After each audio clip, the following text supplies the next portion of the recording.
Bonjour tout le monde. Bienvenue une fois de plus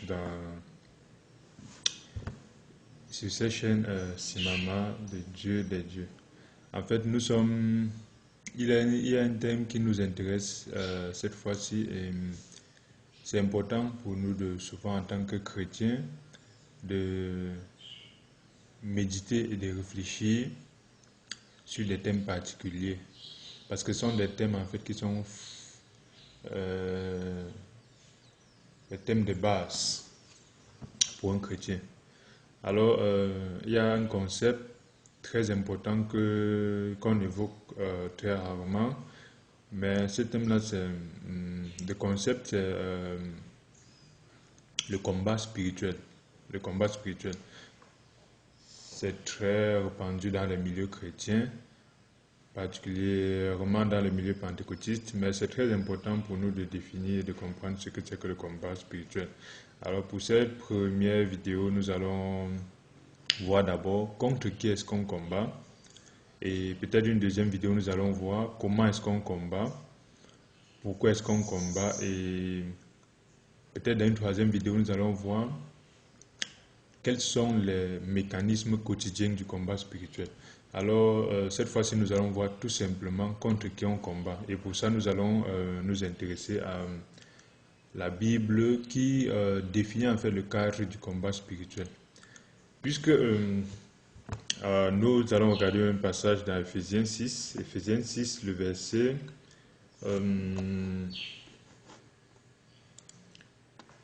Ephésiens 6, le verset 12. Il dit... Car nous n'avons pas à lutter contre la chair et le sang, mais contre les dominations, contre les autorités, contre les princes de ce monde, des ténèbres, contre les esprits méchants dans les lieux célestes. Alors, Paul définit ici concrètement, en fait, l'adversaire. L'adversaire, c'est qui? L'adversaire n'est pas d'autres chrétiens. L'adversaire n'est pas une dénomination. L'adversaire n'est pas un pasteur, un prophète. L'adversaire n'est pas l'État. L'adversaire n'est pas les organisations. L'adversaire, c'est le pilote qui est caché derrière en fait ces éléments-là. L'adversaire, c'est Satan. Et l'adversaire n'est pas Satan que nous voyons dans les églises dites de réveil, les églises pentecôtistes, où on essaie de croire que tout ce qui ne va pas, c'est lié à un démon habillé en noir avec des cornes. Si on n'arrive pas à tenir debout, c'est lié à un démon. Si on dort mal, c'est lié à un démon. Si on n'applique pas les mécanismes les mécanismes de base en fait de la société et qu'on échoue, c'est lié à un démon. Non, ça c'est en fait utiliser le rasoir d'Occam en fait, le rasoir d'Occam pour expliquer très facilement des choses plus complexes. Alors, il dit, nous n'avons pas à lutter contre la chair et le sang. Ça veut dire toutes ces personnes qui pensent que leur combat spirituel c'est contre les êtres humains, là ils ont déjà raté en fait la base du combat spirituel. Tous ceux qui pensent que mon église est meilleure que l'autre église, c'est pourquoi je dois combattre l'autre église, c'est la base. Dans le milieu du réveil, ils combattent les églises dites mortes, protestantes, pentecôtistes, catholiques. Pour eux, ça c'est le combat spirituel et ils s'auto-satisfont, ils font une satisfaction personnelle à croire en fait qu'ils ont terminé le bon combat. Ce n'est pas le bon combat. En fait, il y a d'autres qui... donc, autant on ne doit pas tout expliquer par les démons, autant on ne doit pas se tromper d'adversaire en combattant les gens en fait qui ne sont que des sujets sociaux, qui ne sont que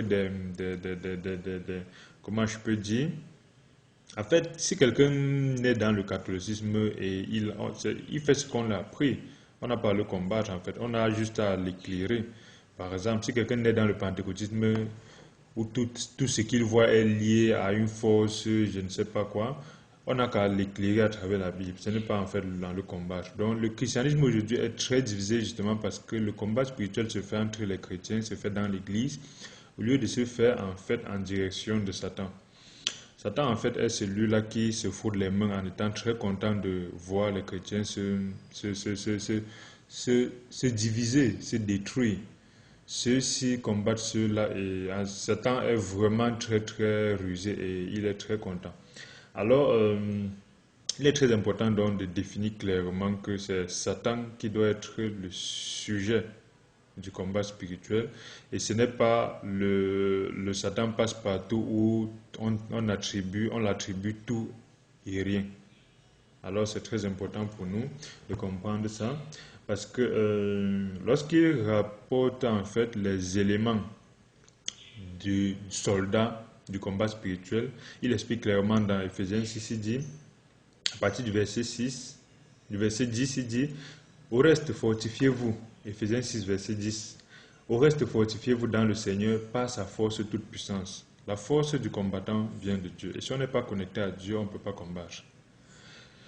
Si on est connecté à un homme, un pasteur, une église, on ne peut pas combattre. On va frapper combattant l'air.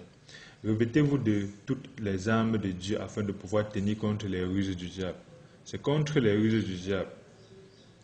Car nous n'avons pas à combattre et à lutter contre la chair et le sang, mais contre les dominations, contre les autorités, contre les princes des ténèbres, contre les esprits méchants dans les lieux célestes. C'est pourquoi prenez toutes les armes afin de pouvoir résister dans le mauvais jour et tenir ferme après avoir tout surmonté. Tenez ferme, ayez à vos reins la vérité pour ceinture, revêtez la cuirasse de justice. Beaucoup de personnes font le combat spirituel sans jamais se soucier de sa relation avec la vérité. Beaucoup de chrétiens, nous faisons du combat spirituel sans vraiment nous soucier de notre relation. Donc en fait, c'est très important pour nous au-delà de combattre vaguement, de nous soucier quelle est ma relation personnelle avec la justice, de nous soucier quelle est ma relation personnelle avec la vérité, quelle est ma relation personnelle, comme il le dit dans le verset 15. Il dit, mettez pour chaussure à vos pieds le zèle que donne l'évangile. Le zèle, parce que vous regardez, les gens du monde sont très zélés pour ce qu'ils font et ça marche. Vous allez voir aujourd'hui, foisonne en fait le développement personnel, l'entrepreneuriat, penser riche, penser grand. En fait, quand ils font ça, en réalité, ça marche justement parce que l'être humain est spirituel. Ce qu'il définit dans le monde spirituel, il réalise dans le monde matériel. Ça n'a rien à voir si on est chrétien ou pas, ça marche. Alors, les chrétiens sont plus morts spirituellement que les gens du monde, c'est pourquoi ils ont des résultats mitigés physiquement, mais ils accusent les démons pour cela. Parce qu'ils font un combat en fait sans savoir quels sont les mécanismes intrinsèques de ces combats-là. Donc, premièrement, on doit fixer l'ennemi. L'ennemi, c'est Satan, mais pas de voir Satan dans toutes choses, mais pouvoir nous mettre nous-mêmes à jour. Toute personne, en fait, dans la Bible utilisée par Dieu a été, à un moment donné, forcée à se mettre à jour par Dieu. Ce n'était pas Satan qui l'avait fait forcément. Lorsque ça marche, en fait, c'est lié à tout le monde, en fait. On doit surtout mettre à jour parce que nous sommes faits dans la chair et la chair est fondamentalement faible. Ce n'est pas Satan qui rend la chair faible. Donc lorsque la chair manifeste sa faiblesse, nous ne devons pas attribuer cela à Satan forcément. Alors, souvent nous pouvons, dans la faiblesse de notre chair, ne pas solutionner notre problème à la justice, ne pas solutionner notre problème à la vérité, ne pas solutionner notre problème aussi, peut-on le dire, avec le zèle pour notre christianisme. Nous sommes souvent plus zélés pour les choses du monde que zélés pour le christianisme, mais à la fin, nous voulons faire du combat spirituel. C'est pourquoi nous changeons en fait l'adversaire. Nous trouvons l'adversaire comme les membres de notre famille, comme des personnes qui sont faibles dans la société ou comme des personnes qui ont réussi. Nous les combattons alors que ces personnes ont juste appliqué des mécanismes avec un certain zèle que nous n'avons pas eu en tant que chrétiens. Et nous pouvons aussi dire, lorsqu'il avance, il dit, le verset 16, Prenez par-dessus tout cela le bouclier de la foi avec lequel vous pourrez éteindre les traits enflammés du malin. Le malin combat, même si nous ne combattons pas. La Bible dit dans Jacques 2, je pense, Jacques, il dit, vous faites bien de croire que Dieu existe. Les démons aussi croient que Dieu existe et ils ont peur. L'être humain ne croit même pas que Dieu existe et il n'en a vraiment rien à cirer, il n'en a rien à foutre. Et il s'assure avec des mécanismes même que les démons dans leur pire imagination n'ont pas eu en fait à définir. L'être humain se dit, c'est impossible qu'un caillou un jour devienne rapidement un ordinateur. C'est impossible qu'un arbre du jour au lendemain devienne un crocodile. Mais ils pensent quand même qu'un singe peut devenir un être humain. Ils sont sérieux et très très sérieux là-dessus, ils enseignent cela. Ils disent que bon, rien ne peut apparaître par lui-même, tout se crée, mais ils refusent quand même que l'être humain soit créé. Pour l'être humain, il dit l'être humain l'univers s'est apparu par lui-même, mais ils oublient en fait, ils refusent d'accepter en fait que l'or aussi peut apparaître par lui-même, on peut avoir un ordinateur qui du jour au lendemain apparaît par lui-même. Donc en fait, toutes ces abominations que même les démons n'ont pas eu le génie de pouvoir créer. Alors, souvent, nous méprisons l'existence de Dieu. C'est pourquoi nous méprisons aussi le fait que les démons sont continuellement en train de combattre, qu'on soit au courant ou pas. Vraiment, qu'on soit au courant ou pas, ils sont toujours en train de combattre. C'est pour ça qu'ils vont toujours nous envoyer des choses pour nous séparer de Dieu, pour nous éloigner de Dieu, qu'on soit spirituel ou pas, qu'on soit chrétien ou pas. Alors, nous devons faire attention déjà, fondamentalement, à continuellement être sous le bouclier de la foi. Parce que sous le bouclier, on peut être protégé. Très important pour nous, les chrétiens. Alors, il dit, prenez le casque du salut. C'est une notion très très importante pour nous, chrétiens. Pourquoi? Parce qu'on peut être chrétien sans avoir le salut. Et si on est chrétien pendant 20 ans, on meurt sans le salut, on va aller en enfer. Et beaucoup de tendances chrétiennes prêchent même que le salut, c'est à la mort. Que je vis dans la repentance, dans ceci, dans cela, en espérant avoir le salut de mon âme. C'est faux. Soit on a le salut, soit on ne l'a pas. Si on a fait 100 ans de christianisme sans avoir le salut, clairement, on va mourir avec ces 100 ans-là en enfer.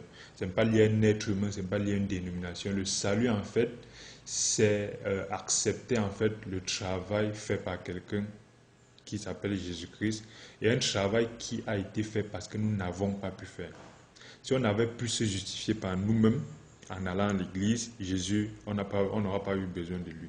Si on aurait pu se justifier par nous-mêmes en étant moralement droit, on n'aura pas eu besoin de Jésus-Christ. Si on aurait pu nous justifier par nous-mêmes en faisant les bonnes œuvres, on n'aurait pas eu besoin. Alors le chrétien qui est dans la morale, dans le christianisme pratiquant, dans le bien, parce que je suis chrétien, je suis droit, je suis ceci, cela. Non et non. Alors, sans le salut, tout notre christianisme est vain. Tout notre christianisme, c'est zéro, comme on dit souvent. Le salut, c'est le travail fait par Jésus-Christ pour nous justifier indépendamment de nous. Tant dans le passé, dans le présent que dans le futur. Nous n'y participons en rien. Donc si quelqu'un est en train de participer au salut, là, c'est un problème.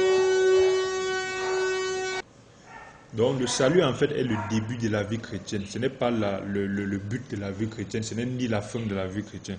C'est parce qu'on a reçu le salut qu'on devient enfant de Dieu. C'est parce qu'on est né de nouveau qu'on devient enfant de Dieu, qu'on est initialisé dans le monde de Dieu. Tant qu'on n'a pas reçu ce salut-là, tout notre christianisme est inutile. Alors c'est très important lorsqu'il dit dans le verset 17 d'Éphésiens 6, prenez aussi le casque du salut, l'épée de l'esprit qui est la parole de Dieu. Le salut vient avec quelque chose, le Saint-Esprit. C'est écrit dans le livre des Actes. Lorsqu'on reçoit le salut, Dieu nous donne ce qu'on appelle le Saint-Esprit. Et ce Saint-Esprit-là, c'est lui en fait qui prie pour nous, c'est lui qui nous révèle le monde de Dieu, c'est lui qui nous communique en fait le cœur de Dieu. Alors beaucoup de chrétiens, même ont le salut, mais leur Saint-Esprit, c'est leur pasteur. Beaucoup de chrétiens aussi ont le salut, mais ils ne savent pas communiquer le Saint-Esprit.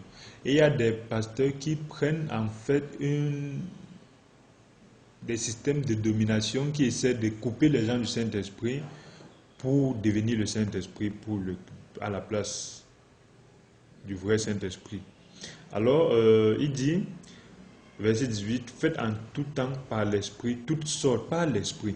Et comment pouvons-nous faire par l'Esprit si nous ne sommes pas habitués en fait à dialoguer avec l'Esprit, à suivre notre Saint-Esprit? Faites en tout temps par l'Esprit toutes sortes de prières, de supplications, veillez à cela avec une entière persévérance. Voilà le combat spirituel. Persévérer dans la prière, persévérer dans les interactions avec le Saint-Esprit, persévérer en fait dans la justice, persévérer dans la justice, dans la vérité. C'est extrêmement difficile, la chair n'aime pas ça, le chrétien n'aime pas ça, c'est pourquoi il préfère combattre en fait ce qui est facile, l'autre, en pensant qu'il est mieux que l'autre, en pensant qu'il est déjà arrivé par rapport à l'autre. Et c'est très important pour nous en fait de ne pas fondamentalement confondre en fait tant les mécanismes et les outils du combat spirituel. Éphésiens 6 montre les outils du combat spirituel. Parce que malgré ce combat spirituel-là, il y a un moment où Satan va toujours gagner. C'est écrit dans la Bible, dans l'Apocalypse. Il gagnera plus tard, peut-être nous ne serons plus là, peut-être c'est nous d'autres générations plus tard, lorsqu'à la fin du temps, ils sont en train de définir en fait des mécanismes aujourd'hui, qui sont des mécanismes pour tout chrétien qui a le Saint-Esprit, comprendre que Satan est vraiment au travail et il combat puissamment. Lorsqu'on regarde la mondialisation, la globalisation, où on doit avoir la pensée unique, où des choses anti-naturelles, anti-spirituelles deviennent des normes, on peut comprendre que Satan travaille puissamment en utilisant l'être humain, en utilisant l'humanité. Alors c'est Satan qu'on doit combattre, ce n'est pas fondamentalement l'être humain, on doit combattre le logiciel qui pilote la machine et non détruire la machine. Très important pour nous. Alors, nous allons voir plus tard comment est-ce qu'on fait le combat spirituel. Très important. Alors, merci et à la prochaine.